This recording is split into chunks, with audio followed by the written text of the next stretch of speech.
Ayan guys, ito na yung finished product. Bading natatakot ako. Ang OA.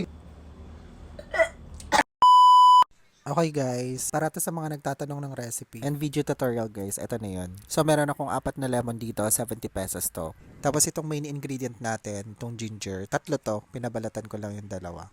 So pinapakita ko lang yung ginger dito. Tapos meron akong orange, ito, 103. Tapos itong apple guys, optional lang. Pwedeng wala, pwedeng meron. Gusto ko lang i-try.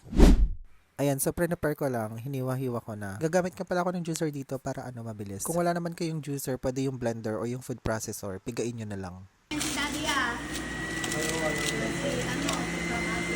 Ayan, pinino ko muna pala yung luya kasi nga hindi kaya nung juicer kapag sobrang kapal kasi nga makunat yung luya. Kaya maganda kung may food processor kayo. Pero kung masipag naman kayo, kaya yung slice or dikdikin, go.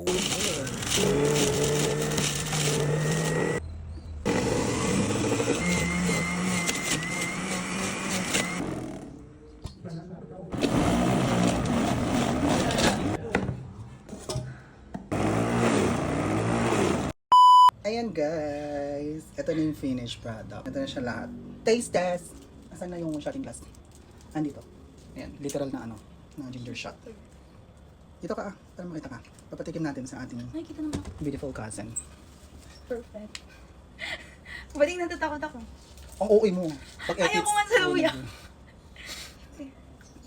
Isang isang ganun. Lirukin mo agad. So, di ba?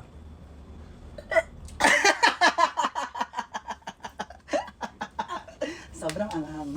Maanghang lang. Sa una lang yan, pero worth it naman. So, ayan lang guys.